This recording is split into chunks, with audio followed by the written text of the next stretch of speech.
Be a part of history and subscribe to my 2 YouTube channels and join the 100,000 pharaohs that exist. And of course, follow me on Twitch as I create a radio station from the ground up. They ain't never seen a young black reporter coming like this. Look, this is a growing conversation. It's obviously the talk of radio right now. I see a lot of vloggers talking about it as well. And I'll chime in here. A lot of people love Kendrick Lamar, but a lot of people are like, yo, dang, it's like the media is trying to force Kendrick on us, right? Again, when I did my top albums of the year in hip hop, I knew Kendrick Lamar would have the #1 album. I knew it. I told y'all that. I knew it. I get how this game works now, you know? And it's tough, like I said that last night, it's tough to argue with DNA being a nice little tune-up record, Humble being huge, Loyalty with Rihanna being huger than Humble, and you got Love, which is probably huger than both of those records. It's like tit for tat. It's hard to argue with 4 undeniable, really good records, and he's telling a couple stories on a couple of the other records. My opinion is, though, as a body of work, that's Kendrick's worst body of work. Yeah, can I say that? Yeah, it doesn't, like, it just doesn't, it's not cohesive to me. And I thought Jay-Z's 444 as an album, right? As an album had a better overall message. What was the message of 444? This is Jay saying, you know what? I done been the guy for so long. Here's where I've messed up at. Here's my F-ups. And starting with cheating. I cheated on my wife. You almost let the baddest girl get in the way. He's telling you, guys, please listen to me. Nigga, never go Eric Benet. Like, that is the consensus of the album. He's saying how me and Kanye fell out. It's my fault. Don't blame Ye. I gave him 20 million. He gave me 20 minutes on stage. Jay, what was you thinking? Like, that is really the tone of the album. Personally, it was my favorite album of 2017. That's just my opinion. But when we're talking about album of the year, Bruno Mars won that category. Now here's the thing with Bruno Mars. All due respect to him, his album, which 24K Magic, obviously, wasn't that's what I like on that project as well. It's like how do you put this in the word? It's his album is he's pretty much stealing, not stealing. It's sample based.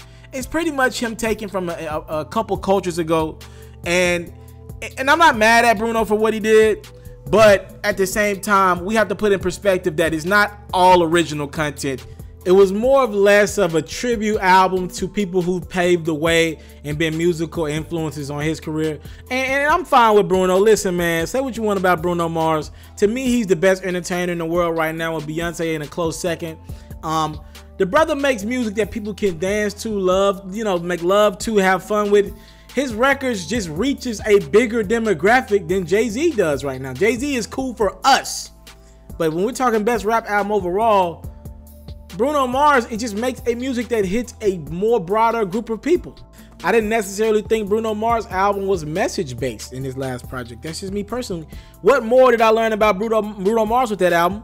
What more did I learn about Kendrick Lamar with his last album? I'm just stating the facts right now. I learned a lot about Jay-Z in his last album. An album should be bodies of work, right? When we learn more about artists and their artistry. That's just my opinion.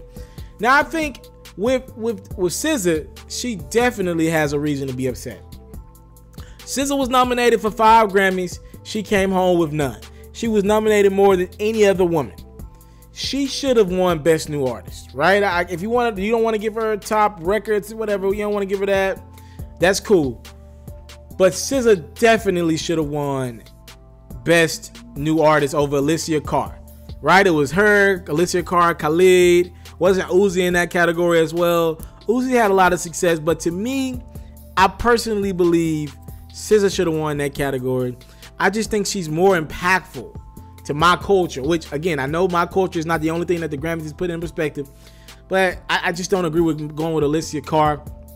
What's the impact of both these artists? And I think SZA's just more, her stories is more impactful than Alessia Cara's, my opinion. Overall, I think SZA has more of a complaint than Jay. Jay could be like, Jay still got honored by the Grammys, but to me, it's like, dang, y'all had Jay, Beyonce come. Y'all pretty much kept the camera on them all night. The host was making jokes about Jay.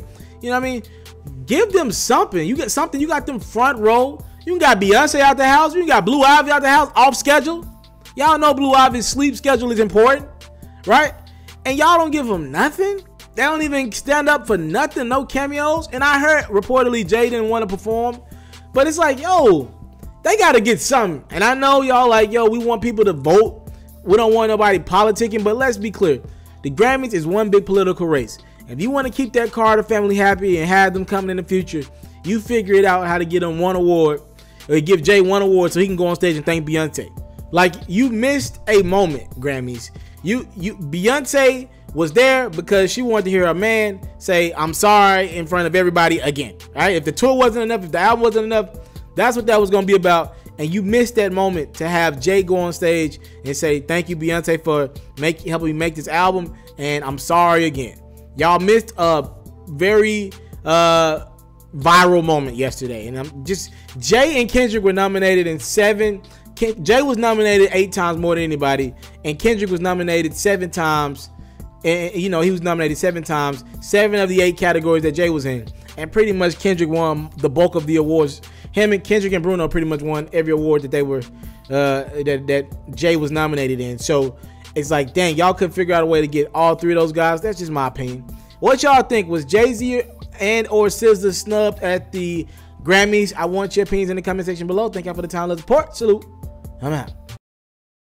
I want to salute you, homie, you know, for building your own thing and doing your own thing, creating your own platform, your own website. I got one life to live out my dreams, and I'm giving this thing all I got. I interview celebrities. I talk sports. I represent the culture. Right now, you're turning up on itsmrtaliaferro.com, shawty.